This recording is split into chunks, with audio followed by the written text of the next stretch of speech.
My fucking abs hurt so bad. I don't even got abs. My fucking core hurts so bad. My stomach hurt. My stomach hurt. Man, I'm dreading starting back cardio. I ain't gonna lie. I ain't did cardio. You don't be doing cardio?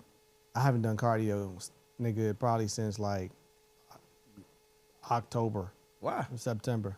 I was getting ready for winter. I was just putting on as much weight, whatever. Ain't that how you get lean though? What? The cardio with the yeah, but I mean, people typically don't be on cardio through the sun. Bodybuilders don't really. You a bodybuilder? Yeah, that's what I'll classify myself as that. Why is it so many like? I seen a nigga yesterday say like, man, y'all could keep that bodybuilding shit. I'm on some hybrid shit. And they was like, what? Shit. Motherfuckers like, what's the hybrid shit? It's like, you lift and then you do cardio. Well, I thought that was regular. I thought that was regular fitness. Like, what are we talking about right now? Niggas try to find something fancy. Like, I'm a hybrid athlete. I lift weight and I do sprints and shit. I thought that was regular fitness, gang. I thought you were supposed to do cardio and lift weights, gang. You're supposed to. And they gave it a name, hybrid athlete. So if you was doing cardio like on a regular, you would probably have abs. You would probably be a lot more lean. You don't want to be lean? Yeah, in the summer. So I'm about to start back doing Why do you not want to be lean in the winter? I don't care. I just want to be big in clothes. But you already big in clothes, nigga. What the fuck is you talking about? But it's a bodybuilding thing. You don't really. It's like off season. It's your off season type thing. Steady talking about a bodybuilding thing is now crazy. They didn't made a sport. They now got Reggie a bodybuilder now. Now when is the playoffs? A casual bodybuilder. Is the summertime the playoffs? Casual bodybuilder. The playoffs actually. Are you gonna be in the show or some shit? It ended in September. The playoffs was in September. Why was it in September? Why did it start in September? Because that's when the Olympia was. That's when the big show was. Hey, make sure you hit the It's been rolling. The road is. Working with friends, family, when it comes to business, a lot of people like to keep it separate, but a lot of people do go into business with the people around them, people in close proximity to them, people who believe in them, and things like that. A lot of times you'll see people who have friendships 10 years, 20 years, 30 years, family members, they've been tight with it, never had no problems their whole life. As soon as they do some business together, they beefing, they got all type of problems and shit like that, right? We done seen it with all our favorite rap crews except the Clips. Them the only niggas. That's probably because Malice took a fucking break. Them niggas probably was tired of each other. That nigga Malice needed some guy in his life to keep dealing with push ass. But every crew that we've seen, like these niggas come up from the dirt together, get rich together, get successful together, fall out. You see motherfuckers open goddamn barbershops together, fall out. Like it could be big scale, little scale. It seemed like that business. One of my big homies told me when I was a shorty, he was like, you ever want to lose a friend, let them borrow some money. Yeah. So they told me earlier, like, don't do business with friends. Keep that shit separate. I don't feel that way. I feel like you can do business with your friends. Obviously, we're out here. But I do think it's some rules, some ground rules that need to be put intact, right? So we're going to tackle some of those rules, some of the do's and don'ts, some of the things that you need to be cautious of when you go into business with your family, with your friends, and things like that. But we're going to kick it today, man. We're going to have a little nice free-flowing day today. We big chilling. If you lazy, you waking up at fucking 3 o'clock in the afternoon and shit like that. Popping bottles. You're setting the tone for everybody because you're the leader. Popping pills. That's just what comes with being a man. Popping bitch ass niggas. I don't want nobody making decisions over my life except me. Not a woman, not a judge, not an officer, not no motherfucker. When them bullets hit him up, look like son had a seizure. Run up, give it up, you know the procedure. I be sipping Jack and honey. I don't think nothing can make me feel like a man. I don't think nothing can make me not feel like a man. Days on my collar. You can't take the benefits of being a man without the responsibilities. Give you niggas halos on God in the cake. For sure. Welcome back to Roses Are Dead podcast, man. This is the best podcast in the world, in my opinion. I don't know about yours. Don't matter. I hope it's your favorite show. If it's not, don't matter. This is the path. This is the show where we walk the path of self-improvement. We invite y'all to walk the path with us. We understand that everything is not our fault. But when we blame ourselves, we make better decisions. 100%. It's funny. I literally just told Trey that yesterday. So Trey, every time he's late for school, the school send like an automated message or whatever. So I don't really be tripping on that because he don't get them often. Whatever. They call, I'm like, okay, the nigga was late, whatever. Probably fucking around in the hallway like I used to do. Not a big deal. So he late to his first period class. Any class. It won't say which period. Yeah. It just say like your child was late to one or more classes today. Oh shit. Yeah, shit like that. So it happened I think yesterday, the day before. And I went to his room. I'm like, yo, I'm out of school. He's like, oh no, it's cool, whatever. I'm like, why you keep being late? Look, let me tell you. I was at the door. I was walking to the door. This girl, she closes the door right as I'm trying to get in. We like, stop playing. And the teacher like kind of just wave us off and say, nah, go get a pass now. You late or whatever. If she wouldn't have did that, like I'd have been in there or whatever. And I'm like, wait, so the teacher was in the class? He like, yeah. I'm like, so the teacher was in the class. She seen this girl holding the door from y'all to get in, and she was just cool with that. He like, yeah. I'm like, to me, it sound like the timer went out, like it was 8 o'clock or whatever time it was. You supposed to be in class, and she told that girl go close the door, and your ass was outside the classroom. Yeah, that's what he like. No, and I could tell he's like probably in fear of getting in trouble or whatever. And I truly, at that moment, I was tired. I'm doing laundry. I really don't give a fuck, but I'm trying to teach you a lesson or whatever. Yeah. I say, what could you have done? I said, first of all, whose fault this was? He like, it was her. She was like holding the door. I'm like, what could you have done to avoid that? He like, how was I going to avoid her holding the door? I'm like, what if you got there earlier? Yeah, I'm like, I'm trying to teach you to take some form of accountability. You put it off on her, and now since it's her fault, you absolved of everything. Like there is no solution for it. Mm-hmm. But if you thinking of it like, if I was in class before she was, that wouldn't have happened or whatever. I'm like, bro, you're not in trouble. Just start thinking of ways where it's your fault, so your brain can start working on thinking, what could you do better? Them consequences got to be steep enough. Niggas just start thinking for real. Like, damn, I probably need to walk around with all 3 of my first 3 pair of books in my book bag so I can start stopping in my locker and stop being late. Right. You know what I'm saying? Shit like that. You start getting real strategic when your ass is on the line. Nigga, I actually don't want to talk to y'all niggas in the hallway that bad. That ass. Man, speaking of the shorties, man, you know, Carter been doing his thing lately, man. Yeah, not in a good way. He been fucking up. I think he's going crazy. But he been finessing some little shit a little bit, man. But one thing I like about our relationship is that I always keep my deals that I make with him. You know what I'm saying? So the rule is like you get your ass whooped if you lie or disrespect an adult, right? Yeah. So he do other shit that I don't like, but it's just like, that's not the deal. I'm not whooping your ass for that. You know the consequences for the other things you do. Like everything he do, he know. I can ask him what's gonna happen. He know what's gonna happen. He know the consequence for this is. Now he been doing really, really good lately, and he lied about some shit. Okay. And I was explaining to him like, I'm gonna whoop your ass for this, like. But I'm saying it in such a lighthearted way because I'm not really tripping that he lied about it. Like it's not even that big of a deal to me. But I'm like, that's the deal though. I gotta like, do it. Just like I don't whoop your ass when you do shit that piss me off, but it wasn't a part of the ass whooping agreement. I don't whoop your ass for that shit no matter how mad I am. Mm-hmm. Right? In this particular instance, I'm not mad at all. But I'm still finna twitch your ass.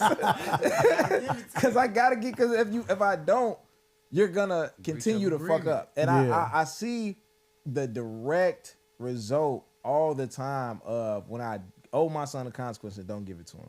Mm-hmm. He starts to fuck up continuously until I give it to him. Yeah. Like he'll be on a run, he do some shit, and I don't lay down, I don't take the phone or whatever it's supposed to be. Yeah. And he think it's playtime. Like, you know what I'm saying? So that consistency with them consequences, it don't just go the way of like you gotta, you know what I'm saying? Like it go both ways. Like you can't overdo the consequence and do something that's outside of the deal just because I'm mad or I'm frustrated with you. It's like I'm finna add on to this and make it worse. It's just like, no, this was the deal. Like this was you ain't do shit extra. Just because I had a bad day today, don't make your consequence worse. You feel me? But if I'm having a great day, you still finna take this motherfucking L, nigga. Like it don't matter. G. Check this out. Have you ever?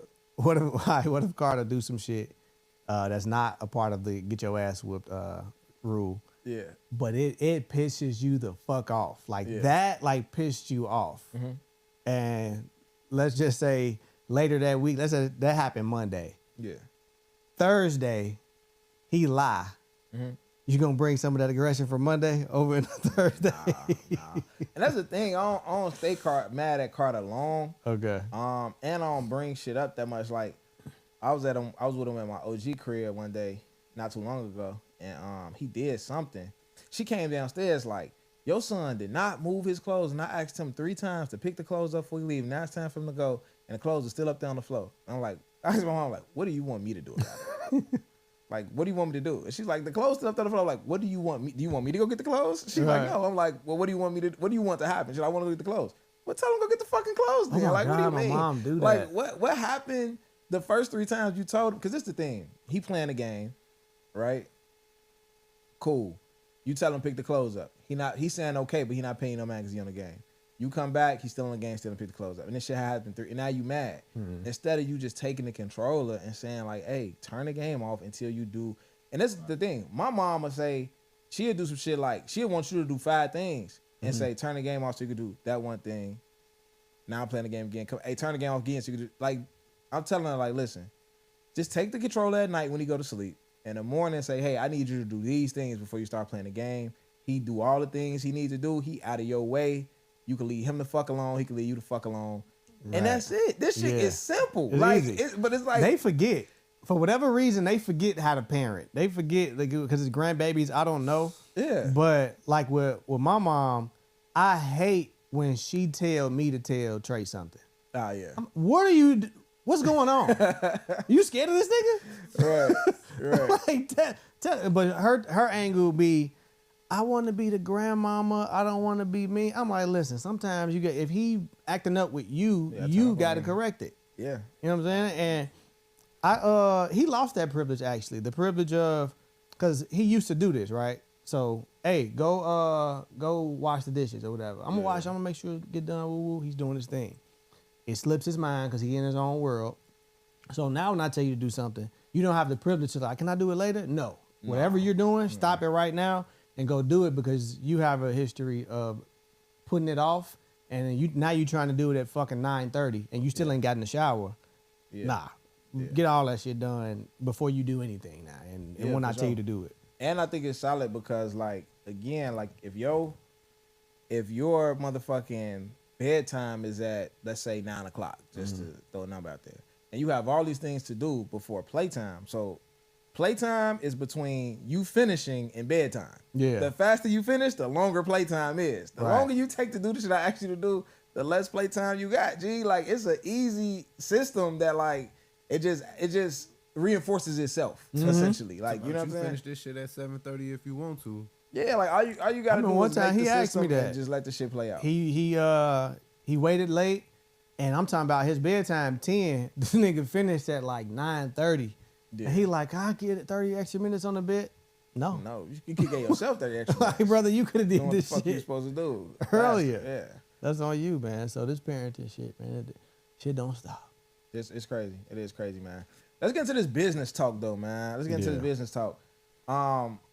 A few different things I see when people go into business, either with their friends or even just without their friends. Business fuck up friendships even when people not doing business together. I done seen people go into something on their own and lose and stop fucking with people because my friend not supporting me. You supposed to be my dog. You ain't supporting me. You ain't reposting my shit. You don't even know J. Cole. You dropped his album. Why you ain't dropped my album? Yeah, I don't agree with that. I don't fuck with that either, bro. I feel like you got to stop guilting and shaming your friends into being your fans, into being your customers, and just make better shit that people actually want to buy. People wonder why the grand opening you make so much money and then your shit is dead after that, because this isn't your real fan base. You have to have a target audience and know who they are. My friends don't listen to this podcast. Y'all niggas don't even listen to this podcast. Like, you know what I'm saying? But yeah, here it is. It's people around the world listening to this podcast. People in different countries listening to this podcast because we made it for a particular person. Yeah. And that person exists, and there's people adjacent to that person that exists that actually want the product. Your friends don't have to, you know what I'm saying? Your friends are there to be your friends. They was your friends for years before you ever started a business. And you kept them as a friend because they was reliable, because they was, whatever reason y'all was friends didn't change because you started a business. Yeah. You get what I'm saying? So to fall out and say, oh, I ain't fucking with you no more because I got a dream that I wanted to chase and I want to put the accountability on you. Because at the end of the day, if your shit was going the way you wanted it to be going, you wouldn't even be tripping off. You wouldn't give a fuck. You wouldn't give a fuck, bro. Right. You wouldn't even notice that they don't repost your shit. You wouldn't give a fuck, G, if that shit was booming. But because that shit's struggling, instead of blaming yourself and making better decisions and better shit, yeah. you want to blame everybody around you, and that shit ain't cool. I don't like it. No, I've seen that so many times, and I personally I just don't I don't care. You know what I'm saying? When you try to use your network as the lifeline of your business, it's just not good because number one, you draining, you know what I'm saying? You're draining them. Yep. You're looking to them to keep your business alive. And if you said like me, I sold clothes at one point, right? And if I'm depending on my network to keep coming back and support it, if you look at like the average spend, like if you come in my store and you buy anything, it could be one t-shirt, it could be, I probably won't see you again for another 3 to 4 months. Yeah. You know what I'm saying? Just realistically. Yeah. That's why like your network is not enough to sustain a business. That's why you got to have customers. Yeah. Like you got supporters. Supporters are going to do, you know what I'm saying, what needs to be done. Support, but you can't be dependent upon that to stay alive and keep your shit afloat because you got to have so many customers because if one person is coming in your shit and they're not coming back for another 3 months, that just means you need a bunch of people coming in. So by the time it's my turn to come back, like you didn't even really need me to be there those other 2 to 3 months because you had other customers. You had like a funnel going, whatever the case may be. So like the whole putting that pressure on your friends, y'all hating, nobody's hating, bro. Like if it was truly like some profound, just dope shit, they would be coming back. It's places that everybody go frequently because whatever they sell or whatever service they provided is essential for my life, and I'm a repeat customer because it's valuable to me. Yeah, and you got to understand that your friends, even though they shouldn't be your target audience, they can be a good measuring stick off whether your shit is good or not. Because if you're making some fire shit and I'm your friend, I'm happy I'm your friend that I got some access to this shit. I'm happy I could get the drop early. You know what I'm saying? Even though I'm buying it, you know what I'm saying? I ain't asking for no free shit, but I'm happy that I got the inside scoop on this shit because it's that dope. If your friends ain't checking for that shit, you know that shit ain't good, gang. Well, if it's some shit that's valuable, that like that's really dope, and I ain't gonna say it's not good if your friends ain't checking. It's just not for them. You get what I'm saying? But if it's really like universally, globally fired or what, like everybody gotta have it, your friends gonna be rushing to get it. So, and it's nothing wrong. And the other thing is this: we be amateurs at this shit. You know what I'm saying? So the expectation that everybody just gonna love your shit and it's your first time doing it is crazy anyway. Yeah. You know what I'm saying? Like we don't even be doing these things long enough to be cold enough to have those type of expectations to place upon people. You done dropped your first clothing line ever. You ain't never done this shit. And you just feel like, y'all hating, bro. This shit wrong as hell. You a fucking rookie. And that's cool. There's nothing wrong with it. But it's just like, damn, like, you wouldn't expect that in really too many other fields other than creative entrepreneurial shit. Like if this shit was sports or a profession or anything else, you would know that it's a learning curve. I'm not the best at this shit. I'm not the coldest at this shit. People not finna be checking for me like that. I gotta earn this shit. I gotta work my way up. I gotta get my name out there. But nigga drop a fucking podcast, a clothing line, some shit that you feel like is low hanging fruit. So many other people doing it, and you just feel like because your shit better than you feel like your shit better than the next person shit that you see doing better, then you was just automatically supposed to take off. Yeah. No, and brands don't work that way. It don't. And sometimes, because we beating up on y'all right now, sometimes your shit is actually like that dope. Yeah. You know what I'm saying? It probably is. Like your quality is there. You probably jumped out the gate with quality shit. Yeah. But like the psyche of us when it comes to how much we're gonna spend on something, like you're brand new. Yeah. You're comparing, you might think, I made a jacket, nigga, the material I use 10 times better than Louis Vuitton. Nigga, it's 10 times better than the shit that y'all wearing. You don't have any brand equity. Yeah, brands don't work like that. Yeah. Like, you know what I'm saying? You can make the best shit, but your brand means nothing to the masses. Your brand means nothing to people. Like, it's new. Yeah. You don't have any, like, what's the story around? It's not strong enough yet. Yeah. So you just got to put in more work. And sometimes, like, when in situations like that, you may be in the industry or you may be in a situation to whereas you fuck around, not even gonna reap the benefits of your brand if you keep going long enough. Yeah. It may be the next generation. 'Cause you may have to build the groundwork So 10 years from now, 20 years from now, you got the brand equity and somebody else in your family. And then your shit just pop off, boom. Yeah. You feel me? Perfect example, Carhartt. Mm-hmm. Shit, the hottest fish grease right now. Everybody want to wear Carhartt. Those were work jackets and shit. You know what I'm saying? Yeah. Stuff like that. But it's been around forever. It never was like a statement, but it was. When? This the second time. This is the second time it popped off? Yeah. You know how shit leave and come back, and what's another brand that left and came back out of nowhere? I think never did that. Coogee had a little run in our area when we was kids. Carhartt was kind of like you right about Carhartt, but it did have a run in the 90s where everybody was fucking with it. But this like their second little run though. For sure. But it's probably been around 100 years. Exactly. You know what I'm saying? So they built enough brand equity where they shit popped off twice. You just getting started. You year one making dope shit. It's just not your time yet. Absolutely, man. And even understanding what branding and marketing, like at the root of it, what it really is just playing on people's emotions and self-esteem. And you could get around that. You know what I'm saying? The most important thing now with brands and shit is the marketing. Like, for example, like when I was doing my day one of, you know what I'm saying, getting people to fill out my survey, at first I was just talking. You know what I'm saying? I'm talking or whatever. And like if you go on my page and you look at like those reels, like the ones that's in the beginning, getting like a few hundred, you know what I'm saying, maybe crack 1,000 or whatever the case may be. And I'm like, this just not how attention works. Yeah, it's cool. Yeah. It's reaching the people that I know, but I'm trying to like get out there further. So you got to start studying. And unfortunately, like rage baiting, drama, sexual content, we ain't gonna go down that road, but it's different. It's called visual hooks to get somebody to watch your shit, because as you scrolling, if I'm scrolling and I come across my video and it's not me and it's just a nigga talking and I don't know him, I don't give a fuck what day it is. Right. You know what I'm saying? Right. But I'm scrolling and I see something that visually hooks me, like, damn, what's finna happen? You can use curiosity, you can use scarcity, you can use anticipation.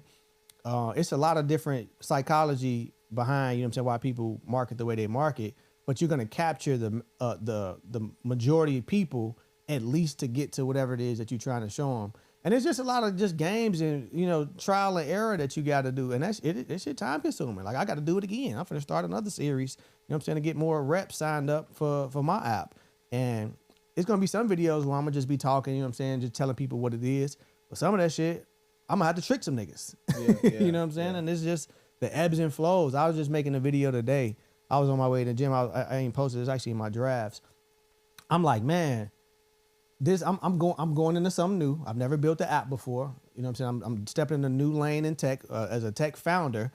I just know it's some shit that I don't know that I'm gonna have to overcome. And that's low key a little intimidating. Like I'm not naive. Like Pussy. This is, huh? Pussy. Yeah, I'm not naive. I know this shit is new, and it's gonna be a learning curve for me. I don't know what those challenges gonna be. I don't know how long the learning curve is, but you already know I'm in it 10 toes down. But you know what I'm saying? I'm not dependent on the people that's following me, you know what I'm saying, to carry me into fucking wealth. I'm getting creative. I gotta get better. That's also the creativity and effort that you put into something before you launch it, right? Mm-hmm. Like when you really planning, like if you just like, oh, I'm gonna create this app, woo woo, and it's like half baked. Yeah. That's kind of where you end up like looking at people next to you to, hey, buy this shit from me real quick, and you really ripping your friends off because you selling them some bullshit that you ain't even really put no time and effort into. Yeah. Like when you really sit and think and plan out a marketing plan, like when we sat down and did the plan for this podcast. Perfect example. You know what I'm saying? Like we really sat and planned out marketing plan, the colors, the mood boards, the bio, like who are we really trying to target with this show? We wasn't when you look at the target audience, this don't even apply to some of our friends. You know what I'm saying? Right. And I feel like when you talk about branding, especially when it's a non-essential product, right? Like something like luxury cars, clothes, things like that. Versus your product is functional, right? Capture is a functional product. Yeah. A work boot is a functional product. I don't give a fuck how it look, anything. But you talking about a lot of these luxury products or non-essential items. Mm-hmm. The branding play is on your self-esteem, right? I'm not buying this shit unless it raises my self-esteem. That's it. Either this shit looks so fly that I feel like I'm gonna feel good when I put this on, or the brand is so reputable that if somebody sees me with this, I'm gonna feel good about myself that people see me with this on. So it don't matter if you make a t-shirt, how dope the shirt is, if it's not raising nobody's self-esteem. How do I feel about it? How do I feel when I have it? How do I feel that's what people are purchasing. What message is it sending me? What message is it sending about me without me saying a thing? That's what people are. That's what a Jordan is. That's what a Jordan shoe does for you. That's what the latest. That's what the rush is. Like, oh, I got mine today. Woo. Right. It makes you feel good about yourself that you got this shoe on. When you put that bitch on, you trying to have a better fit than everybody. It's the same. And we don't even know if Jordans are ugly or not. We were trained to like them bitches. Like, especially in Chicago.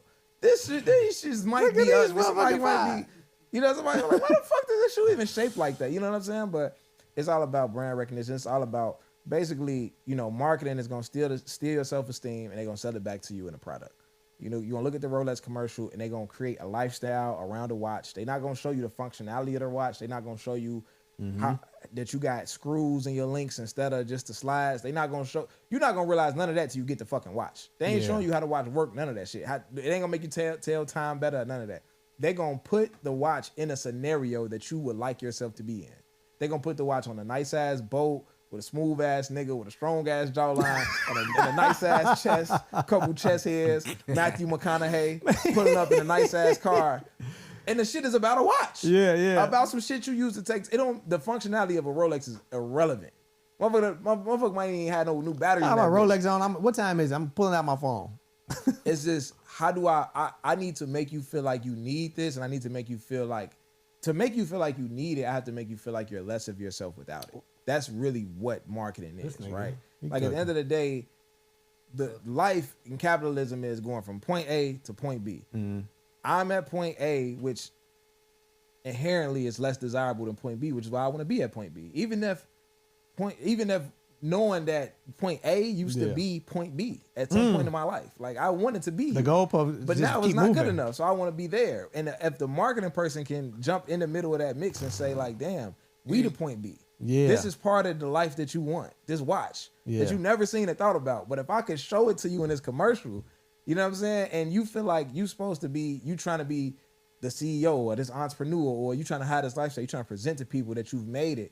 I have to show you that you can't make it without this, though. You need this. This is the missing piece. So now this become part of your journey to point B, and you need it, and you don't feel like shit without it. Because when they see this watch, they gonna know you made it. Yeah, so they just stole your self-esteem, and then they sold it back to you, like $20,000. Yeah, that was, and I love that you use Rolex, because if you get good enough at painting that picture and telling the story, you'll have like sub stories that's even stronger. Because in the black community, the first thing is, it's known that as soon as you get some money, you buy a Rolex.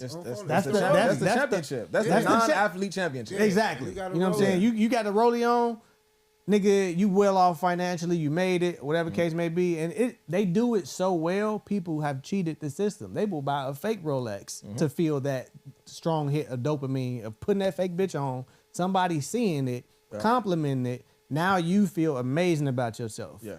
So, and now you the commercial. You're the commercial. Yeah, you part of it. Yeah. Yeah. For sure. It's the fucking the genius behind marketing. The clout drug is the genius behind marketing. Oh, that's what I was gonna say. It's kind of cynical too, but go ahead. That's why I was like, one of these podcasts I said, like, no knock, but like I kind of want us as a culture to just steer away a little bit from the type of businesses that we used to, you know what I'm saying, launching or whatever. Yeah. You know what I'm saying? You got, it's a lot of our businesses aren't really essential. You know, a lot of our businesses are like kind of like niche, lashes, clothing lines, etc. And you're also looking at who you selling to. Like, how much of a need is it for this versus you passionate about your clothing line, which is great, or you passionate about the lashes, or you passionate about the nails, or whatever case may be. But the lashes, they be checking the bag, because ladies, they be running that shit up. But my point is, we got to start thinking outside the box a little bit and it's money in the boring businesses. It's money in a laundromat. It's money in fucking cleaners. Transport businesses, hospital transport. That type. You know what? Push it. Is it Pusha T? It was Pusha T. He was on some podcast and they was asking him like what was one of his like best investments, and he was like, man, I ain't gonna lie to you, medical material transportation. He like, I'm checking a bag off that shit. Like we got these trucks of people, whatever, and they just transporting medical materials to hospitals, running it the fuck up. Yeah. We so flashy, we so on the scene. You're not even gonna be on the mindset, the right mind track to think of some shit like that. That's not fun. That's boring. That's whatever. We got some homies. I ain't say their name. We got some homies who was heavy in the trucking industry, heavy, killing it, hella trucks. Like they worked in trucking for a while under somebody, I guess. You know what I'm saying? Got a lump sum of bread, went started their own shit, and been going fucking dumb with the trucking, but. They just got out of trucking to sell mattresses. Get the fuck out of here. Sir, sold everything to get into the mattress business. And they going dumb. That's bro. Everybody need beds. You know what I said? I was with my girl. She was buying a new couch. And we was in Madison. And it's this huge ass furniture place. Beds, dressers, tables, all that type of shit. And the I'm talking about the plate though. It's like just an open concept warehouse. There's all that shit in there. Every time, and we've been up there probably like 4 times. Yeah. Every time we've been up there, there's nobody in the parking lot. Like 2-3 cars. The place empty as hell. And I just thought, I'm like, how the fuck is y'all alive? Yeah. How are y'all maintaining this big ass building? I'll never see customers in here. Like, how's this happening? Because I think about smaller businesses. Nigga, a small shop in the right place gonna be $3,000-$4,000 a month. So for this massive facility, and I never see customers in this bitch. I'm just thinking that's like. What kind of facility was it? What kind of facility? It looked like a store? It was a furniture store. Furniture store, yeah. But they sold like everything: beds, dressers, kitchen tables. How big was it? Like a mall big, or was it big like a storefront, like a regular storefront? It ain't a regular storefront. Like just think of like this big ass. Like an Ashley Bryant, like a Target size. Target size type shit. Oh, that's huge. Yeah. Target size type shit. Yeah. And I just never seen custom. But for them to go, I know you talking about. I didn't know that's what they just did, and that's so interesting. Yeah. Mattresses. The margin. It's the margin. Tiff is starting a swimsuit line. Okay. And she's going through all of the procedures of getting the tech decks and all that shit to see that's exactly just such a headache. Yeah. Doing all that to see how it's gonna be made, to send the tech deck overseas and get it, get all the samples back and get everything. And she put a lot of work into it. And she was saying that she wanted to sell scarves as like a side accessory. And she was telling me how, she started looking at the prices of scarves, and she was like, polyester scarves are like $2 to $3. People sell them for like $85, whatever the case may be. And silk scarves are like 100% silk scarves are like $7. And people sell them for like $200-$300. I'm like, why are we selling swimsuits? Yeah. I ask her that every time she bring it up. I'm like, oh, you doing swimsuits? why are we selling swimsuits? Like we could sell 3 scarves a month. And like, what are we? It's seasonal. The margin, bro. If you can market to get that up, like to get that like really booming, like you can make scarves cool. Niggas wear scarves around their head, around their hat. Girls wear scarves, whatever. Sell 100 scarves a month. Like the margin is fucking insane. Like it's insane. You don't even got it, and then it's like you don't need sizes. You don't. Like, come on. It's way more simple. I didn't even think of that part. Come the on, different dude. sizes. You don't need sizes. You don't really even need a season. You got people going on vacation. You got it's unisex. It's not too difficult to market. You know what I'm saying? Like, and they so cheap that you don't have to do, how what do we call them?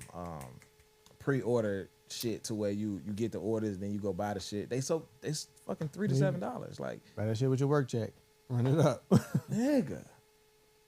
All your money going into marketing. Yeah. You know what I'm saying? Your inventory is fucking pennies. Especially when your online shit kick in. Over Like, with. bro, what? So You just dead scars coming soon. you just reminded me of them damn tech decks, man. That shit so tedious, and obviously she sold on doing the swimsuits. I would say, although I'm fucking with the swimsuit shit too. Overseas is obviously a lot more cheaper. Yeah. But I would say just tell her to go check out LA, like the fashion district in LA. That way, you can reach out and touch your manufacturer. Like you know where it's from. It might be a little bit more expensive. Beat his ass if you play with you. Exactly. That's what I was getting to. Because I lost out on like, I would think it was like an $800 order, $900 order. Ordered some shit. He made it. You know, it was fucked up. Whatever the case may be. And he just like, man, sorry.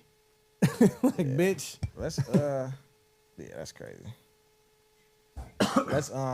Let's dig back into this friendship topic though. So some do's and don'ts about friendship and business, right? The thing about it is, again, you go into business with your friend, you might have somebody you never had problems with before. And then the thing is, if you go into business with somebody, you're gonna have problems because a business is a problem. That's what a business is. It's literally a problem that you have to solve on a daily basis. Running a business is solving a problem every day.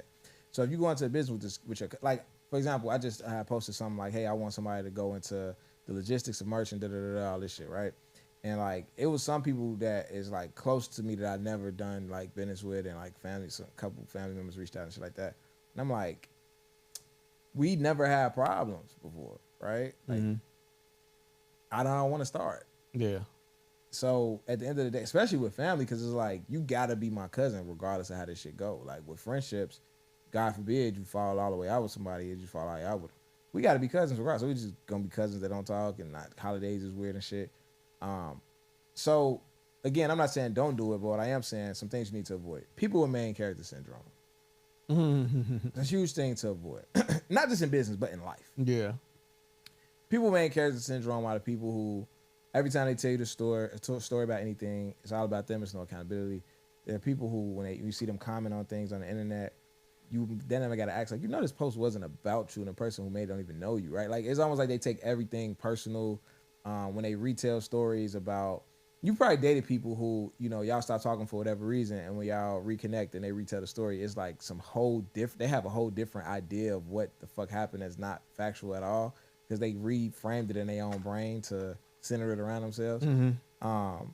People like that. People who talk about monitoring spirits on the internet. You know what I'm saying? People who talk about how many haters they have, and how all your friends is out to get you. And that's the main, I think those people are kind of sick in the head. You gotta watch them. Cause it's just like, you know how many times I'll be watching stories on my phone and just sit the phone down and it just be stories playing. I know you saw my story, you ain't like my shit. Or it's like a lot of shit that I might comment on some funny shit and not like it. Like I'm not intentional like that about the internet. Like I'm not intentional like, damn, that was a good post. Let me make sure I like that. I want this bitch to be entertained. If my friend pop up and he's saying some shit, I'm gonna keep scrolling on his ass too. What the fuck? He ain't special. Like I want this bitch to be entertained, not to fucking support my friend. That's not what I got this Instagram account for. Is to support a nigga. Fuck, like, you know what I'm saying? So that monitoring spirit shit, that's like a big like red flag main character syndrome. It's some screws loose. Like, it's some real screws loose. It's funny. I was just thinking. Perfect example, the barber. I was just in the barber shop, and my barber, he like, you know, he chopping it up with me. Hey, how's it going? I'm like, yeah, man, just my brain kind of like wrapped around, you know what I'm saying, this app I'm launching. And he was like, oh yeah, like the accountability crew app. I was like, no, the one I just had posted about. A monitoring spirit type person would have been offended by that. Yeah. Like, how did you get it wrong? I posted about this. I made a whole fucking video. How don't you know? Ooh. Yeah. And before that even happened, I had already, because I've been just thinking about all the content I got to make, etc. You have to assume that the reality. You have to assume the reality of niggas is on the internet being entertained, they just swiping or whatever. You have to tell this story repeatedly. You have to keep getting that shit out there, whatever the case may be. You can't assume. Think about it like this. And this is one thing with content, small business owners, anybody with a product or service, we are under the impression that we got to keep making new shit. We got to keep making new pieces of content. It got to be different. It got to be versus like, you know, how the psychology of a commercial, they'll make that bitch one time and play it forever. Like they'll keep running it back because, I'm in front of the TV. It was on. I probably wasn't paying attention to it. Yeah. I think the average is somebody got to see your shit 7 times before they buy it. Yeah. Like just mentally. That's why ads is so strong. That's why they know this. That's why they keep running it back, because I'm not finna make, launch my shit or make a post. Hey y'all, this is what I'm doing. Boom. And just assume since I posted it on the internet, everybody saw it and paid attention to it. Yeah. You got to keep, running it up. And that whole, that's how I know it's self-centered. You know what I'm saying? You just in your own bubble and you have a sense of entitlement, because why are you assuming that everybody is paying attention to you? Yeah, and you know that you don't see everybody that you follow on your algorithm. Your algorithm don't show you everybody you follow. Exactly. You're not even scrolling on Instagram long enough to see everybody you follow. Check this out. The stories, just when you hear this, just do this one time. When you on Instagram and you see the stories, you typically click like those first 5 stories. Scroll all the way to the end of that bitch. You gonna see, oh damn, I forgot. I don't never see that shit. You just don't see it. You just don't see it. It's just not there. Not prioritizing that. And that's perfectly fine, man. Like, I'm not a monitoring spirit. I was just taking a shit, trying to scroll on Instagram real quick. I saw your shit. You want to tell me I kept scrolling. Like, it wasn't. It's not personal. You know what I'm saying? Like, it's weird, man. Even I feel like people who go and watch they story views to see and scroll all the way and look through to see who watched it, I think that's weird. Unless it's like you crushing on somebody and you just want to make sure they saw that shit. I could see that. But if you want some monitors, let me see who didn't like it. Because everybody who watched my story, they gotta like it, or they on some weird shit. Because my story fire. You saw this selfie with the fucking filter, bitch. It took me 15 minutes to pick this motherfucking filter out. You better like this shit. Like, what are you really thinking about? Now that shit is weird. Not gonna throw my move. I've done that, but looking. You do that shit. Yeah, I'll look to see, but I'm not feeling no way. I'm just nosy.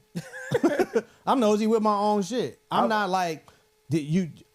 There's no expectation on nobody who's looking at my shit. I'll fuck around and send you that motherfucker through a private DM. Like, hey, did you seen this? Yeah. Ooh. I do that shit when, you know what I'm saying, I done bag some shit and she's following me. I'm like, let me see if she saw this story. Let me put my best shit on here real quick. You know what I'm saying? Like, nigga, everybody did that before. Yeah, you ever see me post some old ass shit? Yeah, I just bagged some shit. Post the old pic, I was looking fly. Like, yeah, I want her to see that. One thing, like with one thing with us with the podcast, right? So I think it's important because me and you both have main character syndrome. Do you think so? Yeah. I don't think so. Yeah, we do. Go ahead, break it down. Okay, but it doesn't matter because I feel like if I was doing podcasts like you was doing it, if we had the same goals, we'd be competing a lot more. It'd be some type of, you know what I'm saying, like, I would get my shit off. It'd be some level of competitiveness because naturally that's what niggas are. That's what niggas do.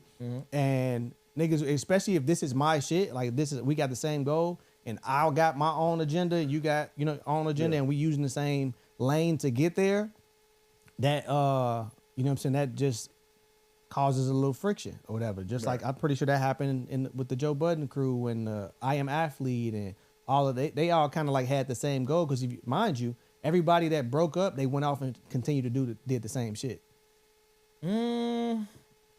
Now with I don't know what happened with I Am Athlete. With Joe Budden, I wouldn't say that though. Okay.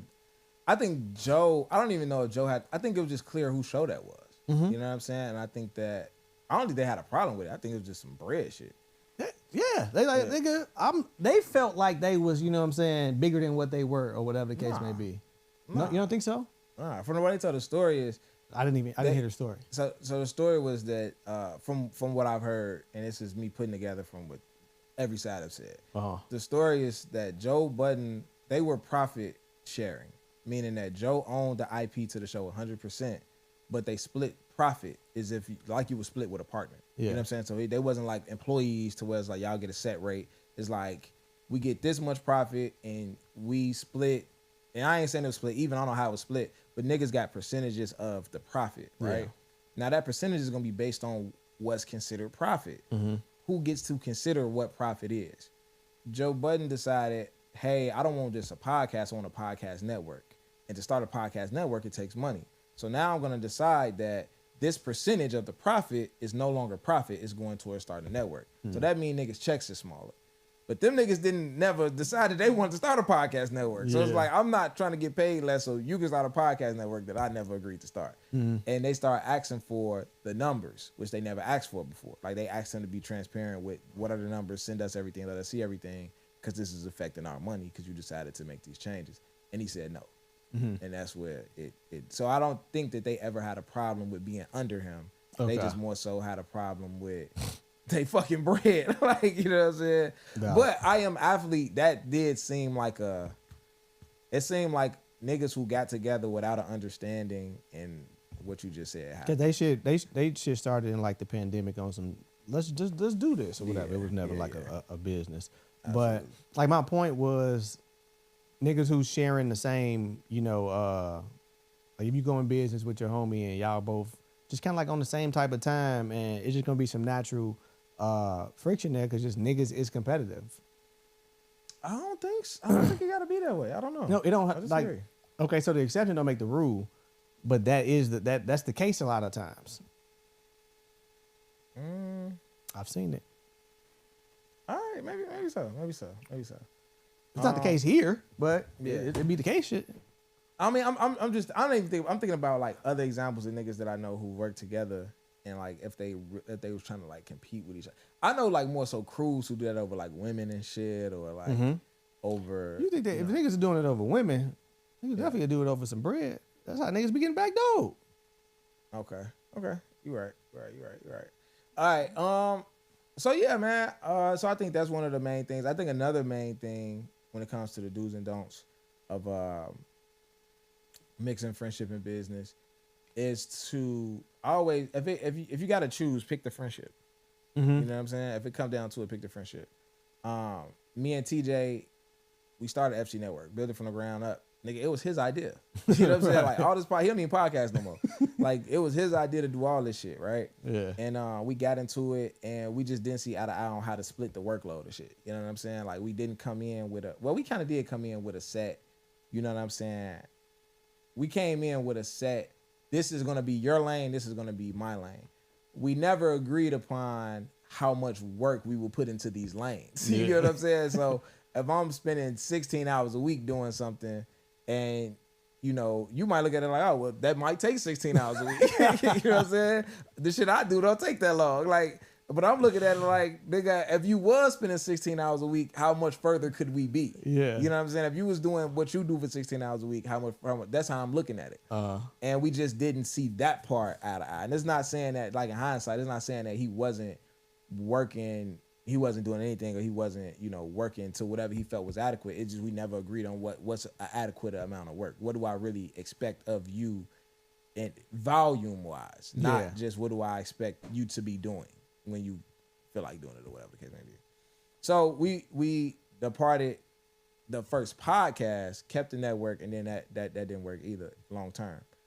Never fell off friendship wise. Like it never, you know what I'm saying? Me and you had differences, or when we had the whole FC network, whatever the case may be, about like, damn, like what you got going on with this, da da da da. Nigga, cool. Record, nigga.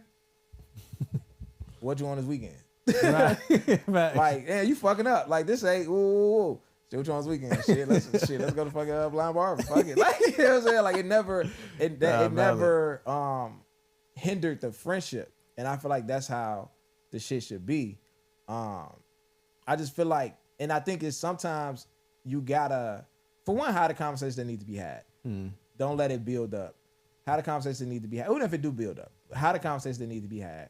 But also, if it gotta go bad, do it at a time where the friendship is still mendable. You know what I'm saying? Like, I'm not riding the shit till the wheels fall off with a nigga that I actually want to be friends with. It's like, hey, but that has to be a two-way street, because if you say I don't want to do the business shit no more and I just want to be homies, the other person could be on some like, nigga, fuck you. Right? Like, you know what I'm saying? Like, I still want to do this shit, and now I don't have access to do it no more if you saying that you stepping away, depending on how the business structure is set up and what's needed to do the business or whatever the case may be. So it got, and then, you know, niggas could say they cool with it, but then they not cool with it. You know, niggas do that type of shit a lot, and now it's like this like frenemy, like silent tension shit going on. So I just think for me and my experiences, like if the shit fall out, I'm picking the friendship. I'm picking the family. I'd rather you be my fucking friend than my business partner. And like, I remember niggas telling. I've seen you do that multiple times. Choose the friendship. Yeah, over, I'm choosing the friendship. Yeah, I'm taking the friendship. For sure. Yeah. What else?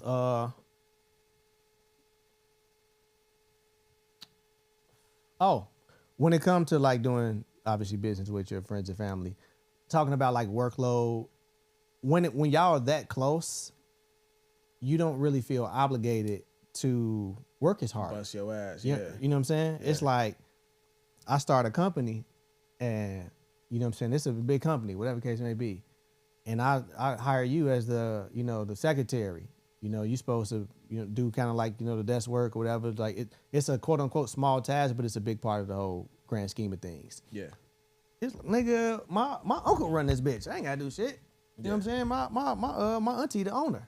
I'm in this bitch chilling. Nasty. You know what I'm saying? Nasty, bro. And you get so comfortable, and it's like you would never do that at a job that you know just that you're not associated with, you know, relationally. Yeah. You'll be on your shit. You'll be on time. You know what I'm saying? You'll do what you're supposed to do. You'll meet your deadlines. Yeah. Because there's no familiarity there. You know what I'm saying? Right now I work, my frat brother, and I say frat brother, I'm not saying like we just in the same frat. Like I know this nigga through the frat. This nigga from my chapter. This nigga is one of the niggas who brought me in. And he brought me into his company. He the CEO of the company I run. It's become a meal. He built this shit from the ground up. I remember this nigga didn't have an office. I remember he got his first hole in the wall office. It's a multi-million-dollar company. You know what I'm saying? And I'm in a leadership position in that company. I came in entry level, and nigga, I never took that shit for granted. But I was like, I think that if I could see growth in something, right? Like this isn't a dead end situation. This isn't like my role isn't to come here and like if I work at Target, for example, when I worked at Target, I didn't take it like I bust my ass to Target made me manager in 90 days. But I got good work. I got a work ethic, and it's not just like I just love to work, but it's just like I care about how people see me in that space. But even outside of that, if it's something that's building, it's something about building some shit, in my opinion, is like, I'm going hard. I don't care what I got to learn. I don't care what I got to do. Like, for example, if I was to get a job at Google, I probably come to work, do my job, versus I get a job at a startup. Exactly. Nigga, I'm like, I'm with the dream. What's the bit? We gonna be the biggest what? Like where we at right now? Bet. Like that, it's something about that to me. It's something about like even with the pie when we was ranked number, and I don't even look at those charts number, when we was ranked number 24 in the world or in the country or whatever the fuck it was was just like, damn, like we really did that. Like we really built ourselves up. We really dropped this shit in February, and I think it was like October or some shit, or May. I think it was May. We was like ranked in the top 25 in the country and shit like that. So yeah, I remember that. On Apple and shit. So that to me, that means something. You know what I'm saying? Well, even if I worked at Google, and let's say I'm at Google, but they like, hey, we the worst department in the company. Like we ass. We need to be trying to get to this level, and we just bought y'all in to get us. I'm locked in, G.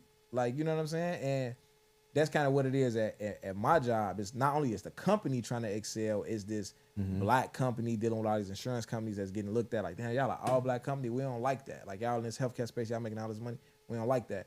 So it's the company, but then also the department that I'm on is like one of the lowest ranked departments. And it's like my job literally to go out and help build the infrastructure to make it one of the top departments. And that's just within our team. It's like, nah, we ain't finna be in these meetings like, oh, well, you know, this team, they all right. Like, nah, fuck that. Facts. Nah, fuck that. I'm finna build that pipeline. We finna, I'm trying to take number one in this bitch, and I'm dead ass about it. Like, you know what I'm saying? Yeah. So it's that, but like to your point, some people just don't have that. You know what I'm saying? A lot of people don't. It's I don't really understand why, to be honest. I'm not gonna put it all on leadership. Just like from a small company perspective, like as the leader, people will work, like you said, people will work harder for ownership over a paycheck. You know what I'm saying? Because the sense of building something. Yeah. Right. And it's your job as a leader to cast that vision. It's this mentor they used to say, Your dream got to be big enough that everybody else's fit inside of it. Yeah. You know what I'm saying? So if you can paint that picture and say, this is where we want to be, and if we get here, what you're trying to accomplish happens. Yeah. You know what I'm saying? On top of the idea of building something from scratch, it's just a sense of pride, no matter if you're the owner or not. You know what I'm saying? That's why like a lot of startups, you know, depending on the company, they'll work for equity. People want, like the smart people, like, yeah, let me hire you. Like, no, it's cool. Give me, you know what I'm saying? Let's do an equity deal, whatever, because they know that working for ownership is gonna not only feel good, but it's gonna pay off more. Absolutely. You know what I'm saying? So that people just, some people got that and some people don't. You know what I'm saying? Yeah. Most people, I had a homie, he used to brag about the fact that he don't really have to do shit at work. You know what I'm saying? He just like, I'm free money, whatever the case may be. I'm in that bitch chilling. Like he would never go to another startup company. He would have that same mentality. Yeah. That mentality is gonna be the same all across the board because you conditioned your shit to be lazy. Yeah.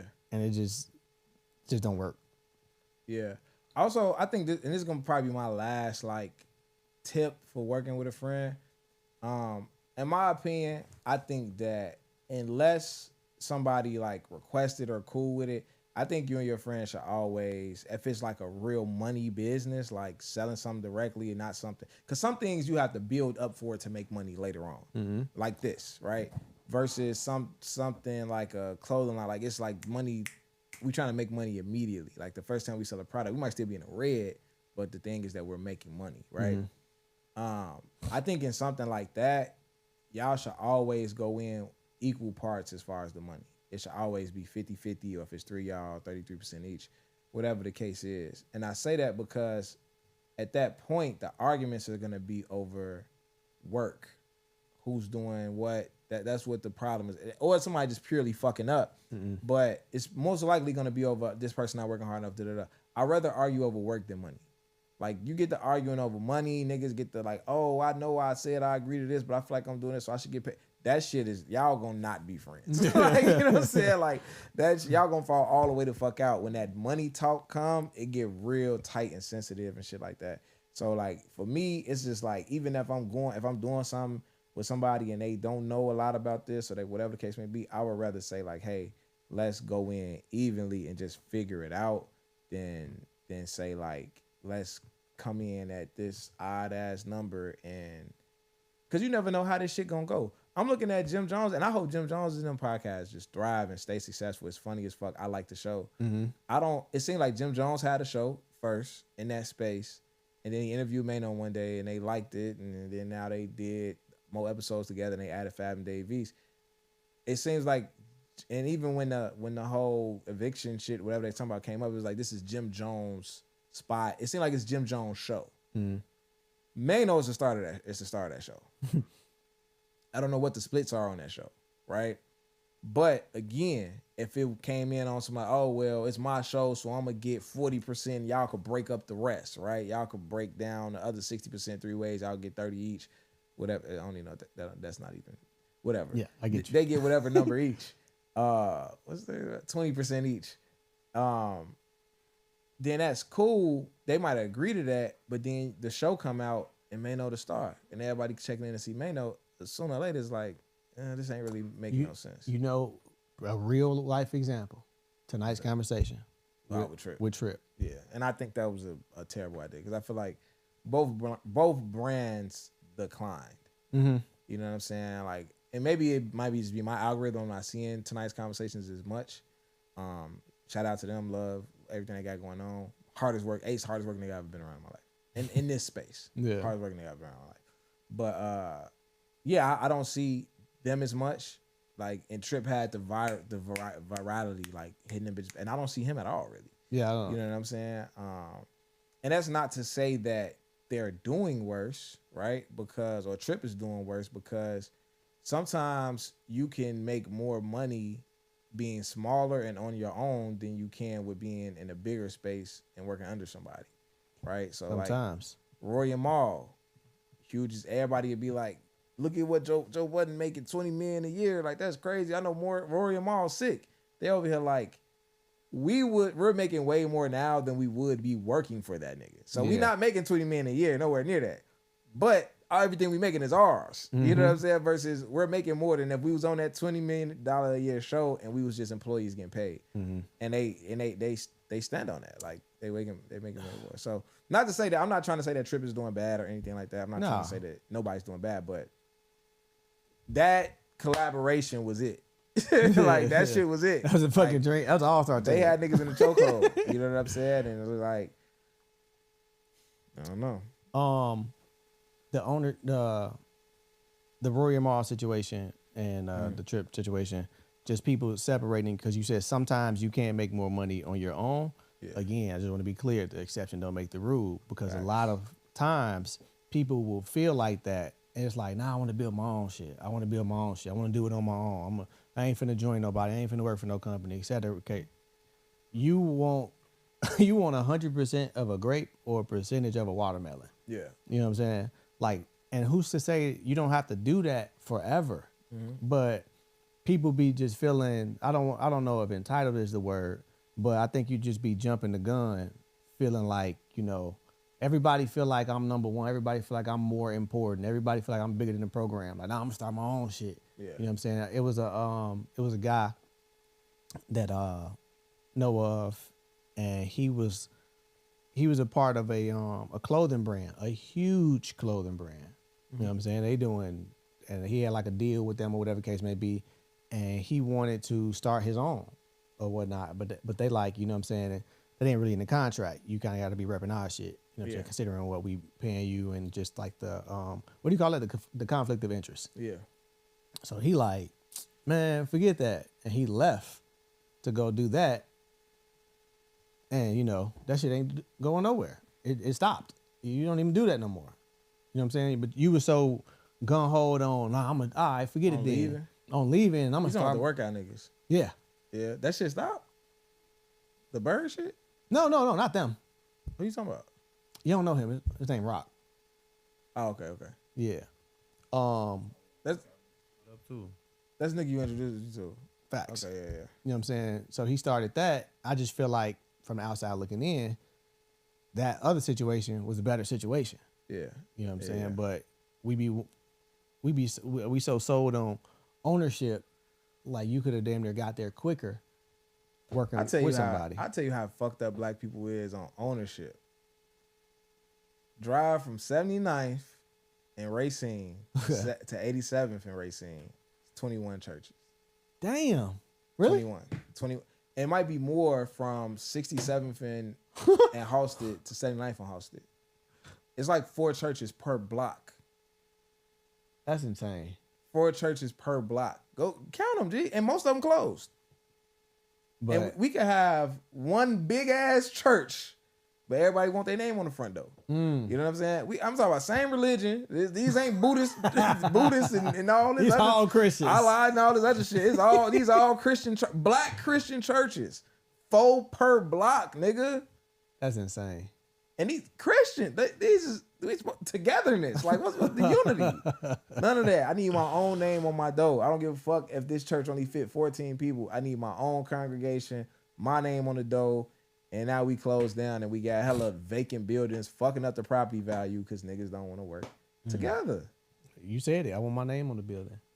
It's crazy, man. I heard they said a nigga let a boat sink just so he could be the captain. Man. But just because he can't be the captain. Yeah. And it's just like you also got to figure out your roles too. Like, I like what we do here. I love what we do here. If it was a situation where another pod was to call us and say, hey, they got a big situation, they want us to be a part of it, I don't know what your vote is. Nigga, we gone. We still roses are dead. Like, we have brand equity. Yeah. You know what I'm saying? We gonna bring shit, we gonna bring value over there. Prime example, we talking about Joe Budden podcast. Mona from Don't Call Me White Girl.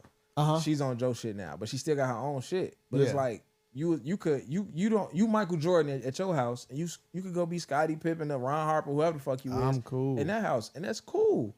Like, and it's not. It don't have to be an ego driven thing. Like at work, I'm working at a company it's not a startup now. It's probably been around 5-6 years. They make millions of dollars, but I get to watch a nigga be Michael Jordan at work. Yeah, and I get to go be Michael Jordan in my own realm and the things that I have going on, and I get to learn. You get what I'm saying? So. And you know, you can do both. So yeah, fuck all that shit, bro. Like I'll go be on the nigga team in a heartbeat, bro. Yeah. Like Gilly and Wallow, cause somebody like those to be like, hey man, we want y'all to come do this. We want y'all to have on the network. in between our episodes, we want y'all to have to do like a 10-minute slide. Yeah. Nigga, we gone. Or come sit in the background. Whatever, nigga. It's over, Right. with, bro. We in there. So that's how I feel about it, man. But yeah, that's all I really got though. That's all I really got on this shit, man. Like, Yeah, I think that was get your, you know, if you know it's gonna be a struggle, just don't do it. That's the biggest thing. But if you gonna go into business with your friends, with your family, make sure the dialogue is always open. Make sure y'all, you know what I'm saying, y'all begin with the end in mind. Just begin with the end in mind. have a conversation about expectations, like just all of that shit versus we doing it for the vibes. Let's do it, and when the money comes, we'll talk about it. Yeah. So that definitely begin with the end in mind. Yeah. Come with fairness. Don't downgrade your friend. Be open to ideas. Don't shut your friends' ideas down. There's another thing. It's so much shit that, like, when we started the podcast, for example, you know what I'm saying? Even with this podcast, like I was talking about me and TJ podcast, but even with this podcast, it was certain things that you had brought up early on, and there was certain times I'm like, nah, fuck that, we doing this. Then there was other things where you would be like, we should do this, or we should do that. Nah, fuck with them. Just like, all right, cool, we gonna do that. Even if it's more like my lane, I'm still gonna defer to you at times because you can't make a motherfucker feel like they just irrelevant in this bitch. Like, even if it's your lane, you get what I'm saying? So like with me and TJ, with Forever Shot, Never Shot, he had a lane, I had a lane. I had suggestions about his side of shit at times. You know what I'm saying? And he didn't monopolize it. He like, okay, I get what you're saying with that, da-da-da. And there was some shit on my side, on the creative side, where he like, I want to spell it forever, because that's how people in Chicago say. I'm like, nigga, that shit ignorant as hell. This shit tattooed on me now. I hated that shit, man. I'm like, forever? F-A-E-V-A. Forever Shot, Never, N-E-V-A. I'm like, nigga, hell no. Like, I'm like, bro, if I walk in the room, this is exactly what I told him. I'm like, if I walk in the barbershop and say I got a podcast, they say, what's the name of your podcast? I say Forever Shot, Never Shot, and I turn around and walk out. Can't nobody find that shit. Who the fuck gonna spell Forever Shot? Who the fuck gonna spell it like that? Nobody. So I gotta like, but on the other side, if somebody do know how to spell it and they search it, it's coming right up. It's gonna be the first thing in Google search because ain't nothing else spelled like that. Yeah. So there's pros and cons, but he was so like, he got so excited talking about it. I'm just like, I gotta let him have it.